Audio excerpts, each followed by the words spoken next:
Siapa bilang semua orang mau menjadi terkenal? Di era komunikasi digital ini, mungkin justru lebih banyak orang yang mau menjadi anonim alias tidak dikenal. Ada suatu ketakutan tersendiri bahwa kalau dikenali oleh banyak orang, makin rentan untuk digosipkan. Bagi sebagian orang, pengalaman itu lebih nyaman karena dia bisa pergi kemana-mana tanpa dikenali orang. Tetapi akibat lebih jauh ialah bahwa kecenderungan anonim akhirnya membuat orang tidak mau terlibat dalam kegiatan apapun, cenderung menghindari orang lain, cenderung pasif dan asyik dengan kesenangannya sendiri. Kalau suatu saat terpaksa harus berperan, orang mengatakan lebih baik bekerja di belakang layar karena tidak mau tampil. Perhatikanlah bahwa sampai sekarang hampir selalu susah untuk mencari ketua, khususnya dalam kegiatan-kegiatan sosial. Selain karena pekerjaannya banyak, juga tidak ada imbalan dan ada rasa enggan untuk tampil di muka publik. Saudara-saudari, bagaimana kalau mentalitas seperti itu terjadi juga dalam kehidupan iman kita? Jangan-jangan itu sudah terjadi. Padahal hidup beriman itu mengandaikan keberanian untuk terlibat dan bersaksi. Artinya kita harus tampil, kita harus mau berinisiatif dan juga berperan sesuai kemampuan masing-masing. Suka atau tidak suka, kita akan dikenali sebagai orang-orang Kristiani. Dalam Injil hari ini dikisahkan bahwa sesudah menyampaikan sabda bahagia, Yesus memberikan gambaran tentang panggilan para murid-Nya. Mereka berasal dari kalangan orang-orang yang biasa dan yang sederhana. Tetapi mereka akan menjadi garam, menjadi terang dan pelita bagi dunia.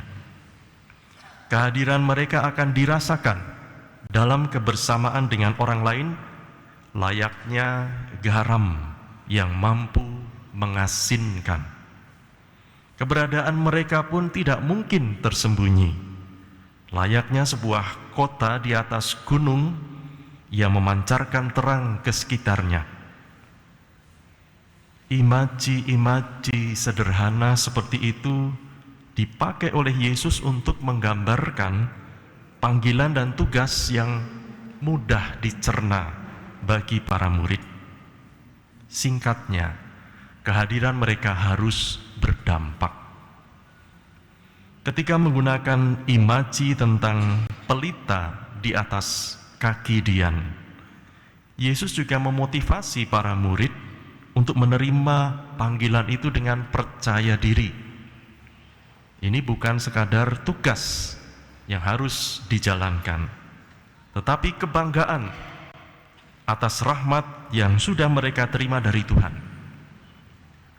Untuk apa menyalakan pelita, tetapi meletakkannya di bawah tempayan? Terang itu diberikan Tuhan kepada mereka, dan mereka harus percaya diri untuk menerangi orang lain dengan terang itu. Dan akhirnya Yesus mengatakan, tujuan dari panggilannya ialah supaya dunia melihat perbuatanmu yang baik dan memuliakan Bapamu yang di surga. Itulah kesaksian iman. Saudara-saudari, di dunia pendidikan, diam itu bukan emas, tetapi keadaan yang memprihatinkan. Bayangkanlah bahwa di kelas para murid atau mahasiswa hanya diam saja, tidak pernah bertanya, tidak mau berdiskusi, tidak mau bicara. Situasi seperti ini pasti tidak ideal. Kadang-kadang pada saat mengajar di kelas, saya merasa kesepian karena saya berbicara sendiri dan semua mahasiswa itu diam saja. Seringkali memang sulit untuk memotivasi orang supaya mau berbicara, mau terlibat, dan mau berdiskusi. Pada titik tertentu, sepertinya orang-orang merasa di tempat yang salah, yang tidak dikehendakinya. Ketika situasi ini terjadi juga dalam kebersamaan iman kita, kita pantas merasa prihatin. Bagaimana mau bersaksi sebagai garam dan terang dunia kalau tidak mau berinisiatif, tidak mau terlibat, ataupun berbicara? Kadang-kadang dianggap sebagai risiko, kalau mau dikatakan begitu, bahwa pada saat bersaksi, kita pasti akan dikenali orang. Tetapi itu tidak lagi dipandang sebagai risiko kalau kita menerima panggilan itu sebagai bagian dari identitas kita. Bagian dari kitab Yesaya dalam bacaan pertama hari ini menunjukkan apa artinya menjadi cahaya yang terbit dan menerangi dunia. Karena semua nasihat yang disampaikan di sana adalah berupa tindakan untuk berbuat baik. Terang itu merekah pada saat orang mau berbagi roti dengan mereka yang lapar, berbagi pakaian dengan mereka yang telanjang. Dengan jelas dikatakan, terang itu merekah ketika engkau tidak menyembunyikan diri terhadap saudaramu sendiri. Artinya, pada saat bertindak menolong sesama, terang kita akan terbit dan kegelapan itu menjadi siang hari. Panggilan untuk bersaksi mendorong kita untuk tidak bersembunyi terhadap orang lain, apalagi terhadap mereka yang hidupnya susah dan membutuhkan bantuan kita.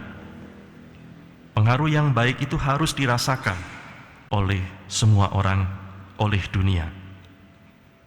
Jadi, bersaksi tidak mungkin dilakukan di belakang layar.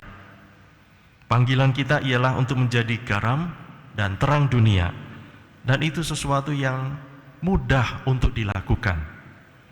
Kehadiran kita para murid Kristus adalah untuk mempengaruhi dunia, bukan dengan kehebatan kita, tetapi dengan rahmat Tuhan yang sudah kita terima. Mari kita menerima panggilan Yesus itu. Ketika panggilan itu menjadi bagian dari identitas kita, pada saat itu kita menjadi saksi. Banyak orang mungkin memilih untuk menjadi anonim atau bersembunyi dalam dunia sendiri. Tapi kita harus mau berinisiatif dan mau dikenali. Kita mau menawarkan diri meskipun mungkin belum diminta oleh siapapun.